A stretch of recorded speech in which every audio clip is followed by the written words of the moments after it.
कहानी की शुरुआत में हमें मूवी का मेन कैरेक्टर सोलोमन केन दिखाया जाता है। उसने अपने आदमियों के साथ एक किले पर हमला कर दिया होता है। वहाँ वो तलवारबाजी से सबको मार डालता है और फाइनली अब वो किले के अंदर पहुँचता है। सोलोमन केन बहुत ही बेरहम इंसान था, इतना बेरहम कि उसने जख्मी लोगों को भी नहीं छोड़ा, उनको भी मार दिया। अब किले के अंदर जाने पर उसे वहाँ पर कुछ मिरर्स दिखते हैं और उन मिरर्स में से क्रीचर्स बाहर आकर सोलोमन के आदमियों को खींचकर अपने साथ अंदर ले जा रहे थे। अब सोलोमन इस बात की परवाह किए बगैर राजा के कमरे की तरफ बढ़ता है। अब जैसे ही सोलोमन उस कमरे के अंदर जाता है तो वहाँ का दरवाजा अपने आप से ही बंद हो जाता है। इसकी वजह से सोलोमन के बाकी आदमी बाहर ही रह जाते हैं। अब यहाँ आकर सोलोमन वहाँ के राजा को मरा हुआ देखता है और तभी अचानक से आसपास ठंड भी काफी बढ़ने लगती है। लेकिन तभी एक काला धुआं उठता है और वो एक शैतान का रूप ले लेता है। शैतान का रूप लेने के बाद वो वहीं पर ही बैठ जाता है। यहाँ पर वो काला साया खुद को कहता है कि मैं डेविल हूँ, यानी कि मैं शैतान हूँ, और सोलोमन मैं तुम्हारी सोल को अपने साथ ले जाने आया हूँ क्योंकि तुमने इतने सारे लोगों को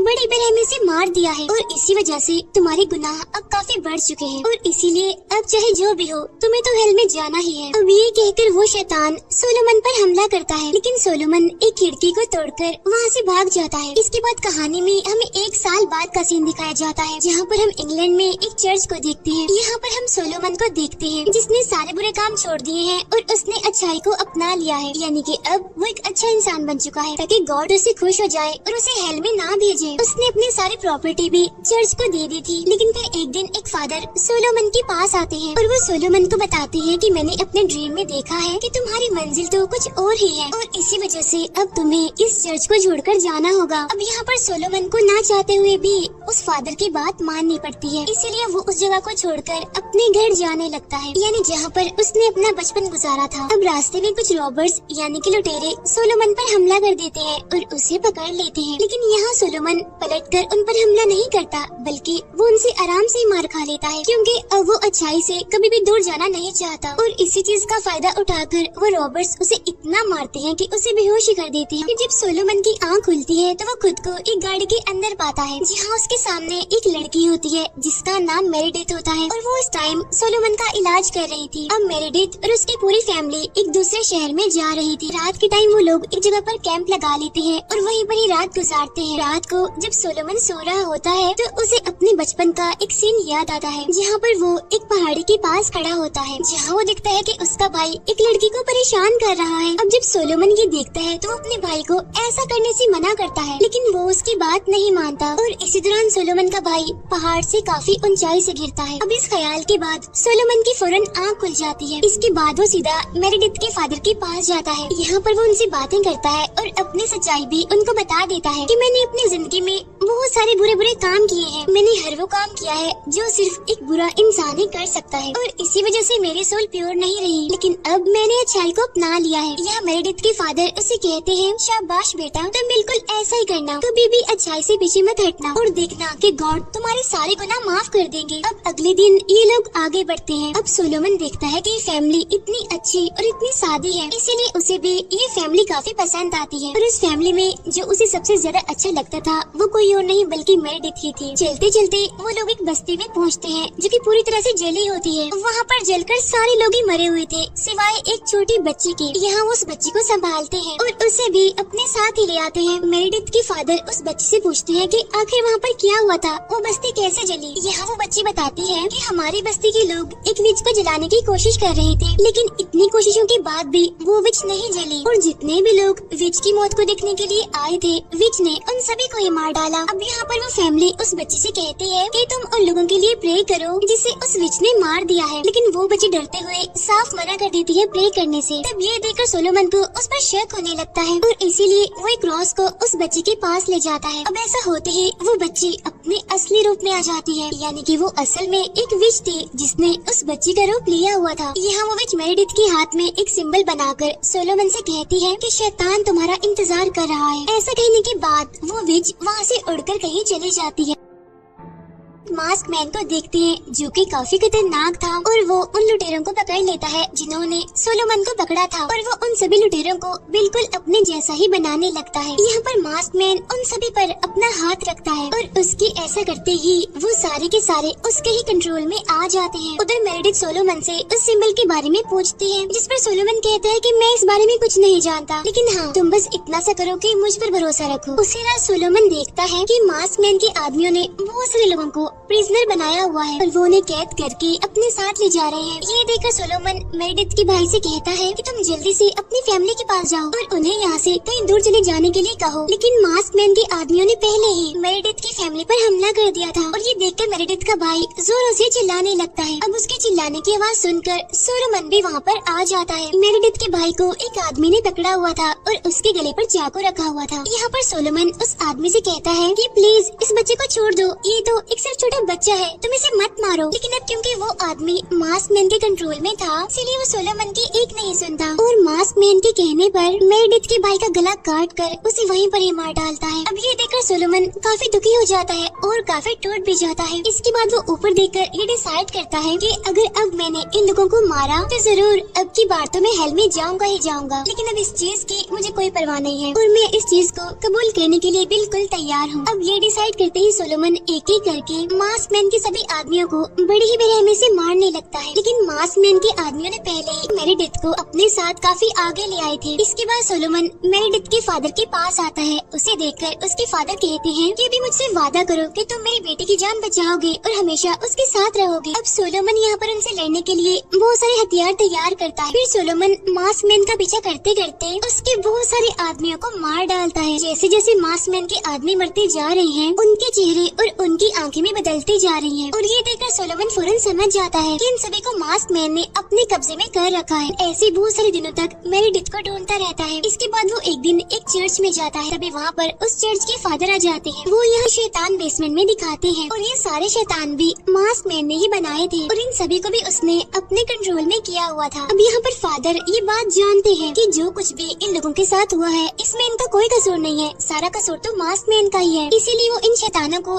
बेसमेंट में रखकर उनका ख्याल रखते हैं, यानी कि वो उन्हें खाना खिलाते हैं, इंसानों को खिलाते हैं। यहाँ पर सोलोमन उनसे पूछता है कि आप इनको क्या खिलाते हैं। तब ये सुनकर फादर उसकी बात का जवाब नहीं देते, बल्कि वो सोलोमन को उसी बेसमेंट में फेंक देते हैं ताकि वो सारे शैतान सोलोमन को ही खा ले ताकि उनका पेट भर सके। अब यहाँ पर सोलोमन अपनी तलवार से उन सभी शैतानों से लड़ने की कोशिश करता है और इसी दौरान उसे एक रास्ता मिल भी जाता है जहाँ से वो बाहर निकल सके। अब बाहर निकलने के बाद रोशनी होने की वजह से वो शैतान बाहर नहीं आते उसके पीछे। बाहर आने के बाद उसे वो लुटेरे जो कि मास्क मैन की वजह से अब शैतान बन गए हैं वो दिखते हैं। अब यहाँ पर जैसे ही वो लुटेरे सोलोमन पर हमला करते हैं तो सोलोमन भी जवाबी हमला करके उन सभी को मार डालता है। फिर वो उनके सरदार को टॉर्चर करके मेरेडिथ के बारे में उससे पूछता है, जिस पर वो सरदार कहता है कि वो तो मर चुकी है। अब ये सुनकर सोलोमन को उस सरदार पर इतना गुस्सा आता है कि वो उसे ही बेसमेंट में फेंक देता है। सोलोमन मेरेडिथ की मरने की वजह से काफी दुखी हो जाता है और काफी टूट भी जाता है और इसी वजह से वो ड्रिंक करने लगता है बहुत ज्यादा। लेकिन तभी वहाँ पर सोलोमन का पुराना साथी आता है, यानी जो सोलोमन के साथ उसकी फौज में लड़ता था। यहाँ आने के बाद वो सोलोमन से कहता है कि आप हिम्मत मत हारिए, दोबारा से हमें लीड कीजिए ताकि हम उनका मुकाबला कर सकें, क्योंकि हम उस शैतान के साथी से लड़ना चाहते हैं। लेकिन सोलोमन उन्हें ऐसा करने से मना करता है और वहाँ से जाने के लिए कहता है, क्योंकि मेरेडिथ के गुजर जाने की वजह से सोलोमन काफी दुखी था।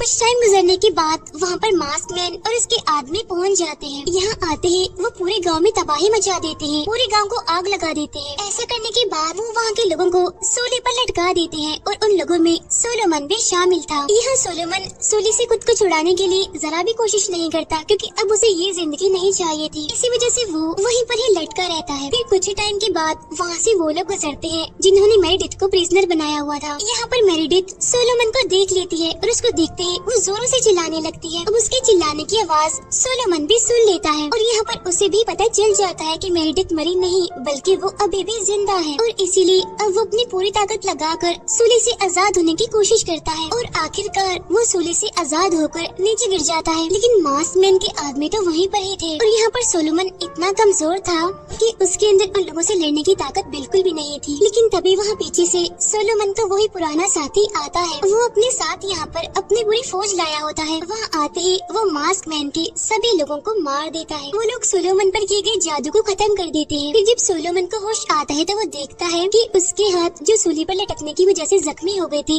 वो अब बिल्कुल ठीक हो गए हैं। उन्हें पता चल जाता है कि आखिर मास्क मैन इस टाइम कहाँ पर है। मास्क मैन असल में एक पैलेस में होता है और उस महल के जो राजा थे वो कोई और नहीं बल्कि सोलोमन के फादर थे। यहाँ पर सोलोमन अपने साथियों को बताता है कि मैं उसी महल में पला बड़ा हूँ, लेकिन अब तो मैं ये बात तक नहीं जानता कि मेरे फादर वहाँ पर जिंदा हैं भी या फिर नहीं। इसके बाद ये सभी लोग अपनी पूरी आर्मी को इकट्ठा करते हैं और महल के पिछले वाले दरवाजे पर हमला करने के लिए जाते हैं। वहाँ जाने पर उन्हें सबसे पहले वही विच मिलती है जिसने पहले एक छोटी बच्ची का रूप लिया हुआ था। अब यहाँ पर सोलोमन को उस विच पर इतना ज्यादा गुस्सा होता है कि वो एक दवाई चाकू फेंक कर उस विच को मार डालता है। फिर देखते ही देखते मास्क मैन के बनाए हुए वहाँ पर बहुत सारे शैतान आ जाते हैं और फिर इसके बाद मास्क मैन खुद वहाँ पर आ जाता है। आते ही वो सोलोमन के आदमियों से लड़ने लगता है। यहाँ पर हम ये जान पाते हैं कि मास्क मैन बहुत ही ताकतवर है, इसीलिए सोलोमन के लोग ये फैसला करते हैं कि वो मास्क मैन से नहीं लड़ेंगे और पैलेस के अंदर चले जाएंगे खुद को छुपाने के लिए। अब यहाँ पर सोलोमन मास्क मैन से लड़ता है ताकि उसके साथियों को महल के अंदर जाने का मौका मिल सके। बाद में खुद सोलोमन एक छोटे से दरवाजे के जरिए अंदर चला जाता है। वहाँ से वो सीधा उस जगह पर जाता है जहाँ पर सारे कैदियों को रखा जाता है। एक बूढ़ा आदमी दिखता है। उस बूढ़े आदमी को देखते ही सोलोमन उनको पहचान लेता है कि ये तो मेरे फादर हैं। अब यहाँ पर वो अपने फादर को भी आजाद करने की कोशिश करता है, यानी कि वो उनकी चेन को तोड़ने की बहुत कोशिश करता है, लेकिन इतनी कोशिशों के बावजूद भी वो उनकी चेन को नहीं तोड़ पाता क्योंकि चेन पर जादू किया हुआ था। यहाँ पर सोलोमन अपने फादर से माफी मांगता है और कहता है कि बचपन में मेरी वजह से ही मेरे बड़े भाई की मौत हो गई। लेकिन यहाँ पर उसके फादर उसे बताते हैं कि जब तुम्हारा भाई खाई में गिरा था तो वो तब भी नहीं मरा था, लेकिन वो बहुत ज्यादा जख्मी था जिसकी वजह से वो वहीं पर ही पड़ा रहा बेहोश हालत में। मैंने उसे बहुत सारे डॉक्टर्स को, प्रीस्ट को दिखाया, लेकिन इसके बावजूद भी वो ठीक नहीं हुआ। तो इसीलिए मैंने यहाँ पर एक और ताकतवर इंसान को बुलवाया और वो ताकतवर इंसान कोई और नहीं बल्कि शैतान था। मेरे सामने जो जो शर्तें रखी मैंने उन सभी शर्तों को पूरा किया और इसीलिए फाइनली तुम्हारे भाई को वापस ले आया। लेकिन तब तक तुम्हारा भाई अंधेरों की दुनिया में जा चुका था और इसी वजह से अब वो पहले जैसा तो बिल्कुल भी नहीं रहा था। गिरने के बाद उसका चेहरा बहुत ही बुरी तरह से बिगड़ गया और इसी वजह से उसे अब हर टाइम ही मास्क लगाकर रहना पड़ता है। अब यहाँ पर ये बात क्लियर हो जाती है कि सोलोमन का जो भाई है वो कोई और नहीं बल्कि वही मास्क मैन है जो कि अब अच्छा इंसान नहीं रहा। सोलोमन के फादर उसे एक गन निकाल कर देते हैं और उसे खुद को मारने के लिए कहते हैं क्योंकि जब तक उसके फादर जिंदा रहेंगे तब तक उनका लाया गया शैतान का वो साथी भी जिंदा ही रहेगा। अब यहाँ पर ना चाहते हुए भी सोलोमन को अपने फादर को शूट करके मारना ही पड़ता है। इसके बाद सोलोमन महल के अंदर राजा के कमरे में जाता है। वहाँ जाने के बाद उसकी मुलाकात शैतान के उसी साथी से होती है और शैतान का ये साथी कोई और नहीं बल्कि वही डेविल था जिससे बचकर मूवी के स्टार्ट में सोलोमन भागा था। अब यहाँ पर सोलोमन तलवार लेकर उसे मारने के लिए जाता है, लेकिन शैतान का वो साथी फिर से काला धुआं बन जाता है और एक बार फिर से वो यहाँ से गायब हो जाता है। अब सोलोमन वहाँ एक केज में मेरिडिथ को देखता है, वो उसके केज का ताला तोड़ देता है, लेकिन तभी पीछे से मास्कमैन आकर सोलोमन पर हमला कर देता है। अब यहाँ पर सोलोमन मास्कमैन यानी कि अपने भाई को समझाने की कोशिश करता है कि देखो, समझने की कोशिश करो, मेरे दुश्मन मत बनो, मैं तुम्हारा भाई हूँ, तुम्हें सब कुछ बिल्कुल भी नहीं करना चाहिए। लेकिन यहाँ पर मास्कमैन उसकी कोई भी बात नहीं सुनता और इसी वजह से वो सोलोमन से दोबारा से लड़ने लगता है। अब लड़ते लड़ते सोलोमन शैतान की उस साथी को आवाज लगाकर उससे पूछता है कि तुम कहाँ हो और मुझसे क्यों छुप रहे हो। जब ये सुनकर शैतान का वो साथी उसे एक पोर्टल दिखाता है और उस पोर्टल में एक बीस्ट कैद था और इस बीस्ट को शैतान ने ही यहाँ पर भेजा है ताकि वो सोलोमन की सोल को हेल में अपने साथ ले जा सके। यहाँ पर सोलोमन एक बार फिर से गॉड से प्रे करता है और दोबारा से अपने भाई यानी मास्कमैन को समझाने की कोशिश करता है, देखो, समझने की कोशिश करो, तुम यहाँ के राजा हो। लेकिन इसके बावजूद भी उसका भाई मास्कमैन उसकी बात नहीं समझता। अब काफी टाइम तक लड़ने के बाद सोलोमन मास्कमैन को काफी इंजर्ड कर देता है। इसके बाद वो उसकी पूरी बॉडी को जला देता है, लेकिन इसी दौरान शैतान का वो साथी मेरिडिथ को लेकर पोर्टल के पास आता है। यहाँ आने के बाद वो मेरिडिथ का खून पोर्टल पर डालता है जिससे वो पोर्टल खुल जाता है और वहाँ से वो बीस्ट बाहर आ जाता है जो कि काफी बड़ा और काफी डरावना था। अब क्योंकि मेरिडिथ एक मासूम और एक अच्छी लड़की थी, इसी वजह से उसके खून से ही वो पोर्टल खुल पाया था। वो बीस्ट सोलोमन को मारने के लिए उसके पास जाता है और अब यहाँ पर सोलोमन गॉड से हेल्प मांगता है कि प्लीज मेरी मदद कीजिए। प्रे करते करते करते वो बीस्ट से बचते हुए भाग भी रहा होता है। फिर वो भागते भागते शैतान के साथी के पास पहुंचता है जिसने मेरेडिथ के गले पर चाकू रखा हुआ था। यहाँ पर सोलोमन शैतान के उस साथी से कहता है कि बेशक तुम मेरे सोल ले लो